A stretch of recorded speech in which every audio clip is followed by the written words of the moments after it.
ఆంధ్రప్రదేశ్ మాజీ ముఖ్యమంత్రి తెలుగుదేశం పార్టీ అధ్యక్షుడు విదేశాలకు వెళ్ళారు. ఆయన విదేశీ యాత్రను గోప్యంగా ఉంచడం వల్ల అనేక రకాల ఊహాగానాలు బయలుదేరుతున్నాయి.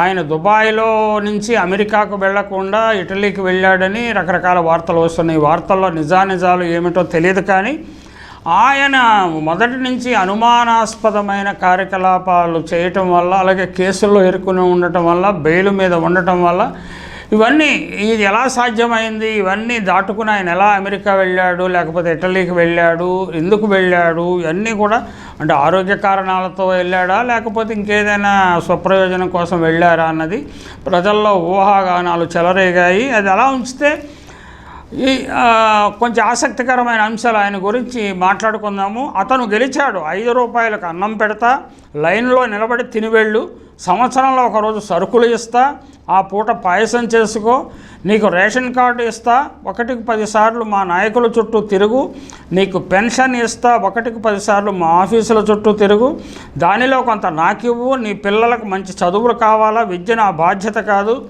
చైనాకు పంపు, చైతన్య నారాయణ ఉంది కదా, చైనాకు పంపు, నీకు రోగం వచ్చిందా పట్టణంలో ఉండే ప్రైవేటు ఆసుపత్రికి పో, ఎన్నికలు వచ్చాయా నువ్వు ఓటరు మాత్రమే, అధికారంలో భాగస్వామి కావు అంటూ ఇలాగ ఎన్నెన్నో విచిత్రాలు చేసిన చంద్రబాబు చాలా కాలం అధికారంలో కొనసాగాడు. ప్రజలను మోసగించి 14 సంవత్సరాలు, అంటే సుదీర్ఘకాలపు ఆంధ్రప్రదేశ్ ఉమ్మడి రాష్ట్రానికి, విభజిత రాష్ట్రానికి ముఖ్యమంత్రిగా చేసిన ఘనత ఆయనదే. మరొకరు ఆ రికార్డును బ్రేక్ చేస్తారో లేదో మనకు తెలియదు. ప్రతిపక్ష నాయకుడిగా అధికారంలో కూడా ఆయన రికార్డుల మీద రికార్డులు సృష్టించాడు.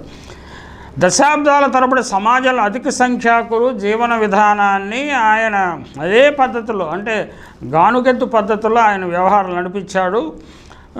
కానీ ఒక 2019లో అధికారంలోకి వచ్చిన జగన్మోహన్ రెడ్డి దాన్ని పూర్తిగా మార్చివేసి పరిస్థితుల్లో సమాజంలో మార్పులు తీసుకొచ్చాడు. ప్రజలకు దశాబ్దాల తరబడి ప్రజలకు ఆత్మగౌరవం ఉంటుంది, ప్రజలను మనుషుల్లాగా ట్రీట్ చేయాలి అనే ఆలోచనే చంద్రబాబు నాయుడుకు రాలేదు. దశాబ్దాల తరబడి సమాజంలో అధిక సంఖ్యాకులు ఇటువంటి జీవనానికి, గానుగద్ద జీవితానికి అలవాటు పడిపోయి పెత్తందారుల వద్ద చేతులు కట్టుకొని నిలబడి తమ పనులు చేయించుకునే దుస్థితిలో ఉండేవాడు. వారికి ఆత్మాభిమానం ఒకటి ఉందని వారే మర్చిపోయారు కూడా నిజానికి, బడుగు బలహీన వర్గాలు. ఈ వ్యవస్థలకు అలవాటు పడి సాగిస్తున్న జీవన ప్రయాణం ఇది. కానీ జగన్మోహన్ రెడ్డి వచ్చిన తర్వాత పరిస్థితి పూర్తిగా మారింది. ఆయన వచ్చాడు, ఇటువంటి వేళ్ళూనికి పోయిన ప్రతి వ్యవస్థలో మార్పు తెచ్చాడు. ఏది భిక్ష కాదు, అది మీ హక్కు, యువర్ సావరిన్ రైట్ అని స్పష్టం చేశాడు. ఈ క్రమంలో దళారులు, పెత్తందారులు, కొంతమంది కుటుంబ సభ్యులు అతను వ్యతిరేకంగా ఏకమవుతారని కూడా జగన్మోహన్ రెడ్డికి తెలుసు. వారిని దగ్గరకు రానివ్వకుండా తాను చేద్దాం అనుకున్న వాటిని చేసేశాడు మొండిగా. సంస్కరణలు చేసి కొత్త వ్యవస్థలు నిర్మించాలంటే ఎన్ని శక్తులతో పోరాడాలో, ఎంతమందిని దూరం చేసుకోవాలో తెలియని వారికి అవన్నీ అర్థం కాకపోవచ్చు. కానీ జగన్మోహన్ రెడ్డి తెచ్చిన పథకాలు, చేసిన సంస్కరణలు ఈ ఆంధ్ర రాష్ట్రంలో కొన్ని దశాబ్దాల పాటు ఉంటాయి.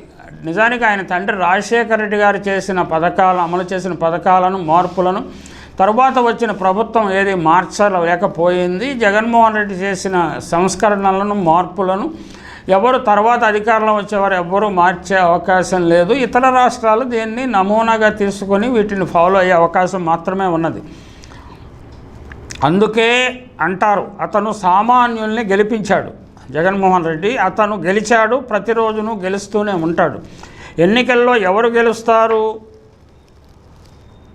అనే చర్చ ఇక్కడ అనవసరం. ఎన్నికల్లో నిజానికి జగన్మోహన్ రెడ్డి గారు పూర్తి మెజారిటీతో గెలుస్తారు. సామాన్య ప్రజలు ఆయన గుండెల్లో పెట్టుకుని ఆయనకు అధికారం అప్పగిస్తారు. ఆయన మరో 5 సంవత్సరాల పాటు ఆంధ్రప్రదేశ్ ప్రజలకు సేవ చేస్తాడు. ఆ సేవ చేసే క్రమంలో ఎన్నో కొత్త ధోరణులు, కొత్త వ్యవస్థలను సృష్టిస్తాడు. అంటే పాలన అంటే ఇట్లా ఉండాలి అనే విధంగా ఒక నమూనాను సృష్టిస్తాడు. అయితే అందుకు సమయము, సందర్భము కలిసి రావాలి, కేంద్ర ప్రభుత్వం కలిసి రావాలి. ఆంధ్రప్రదేశ్ అసెంబ్లీ కూర్పు ఏ విధంగా ఉంటుందో చూద్దాం. బాధ్యత రాహిత్యంతో అరాచక శక్తులు, చీకటి శక్తులు అసెంబ్లీలోకి ప్రవేశించకూడదని ఆశిద్దాము. సమాజంలో కూడా ఈ అరాచక చీకటి శక్తులను అణచివేసే తరుణం వచ్చింది.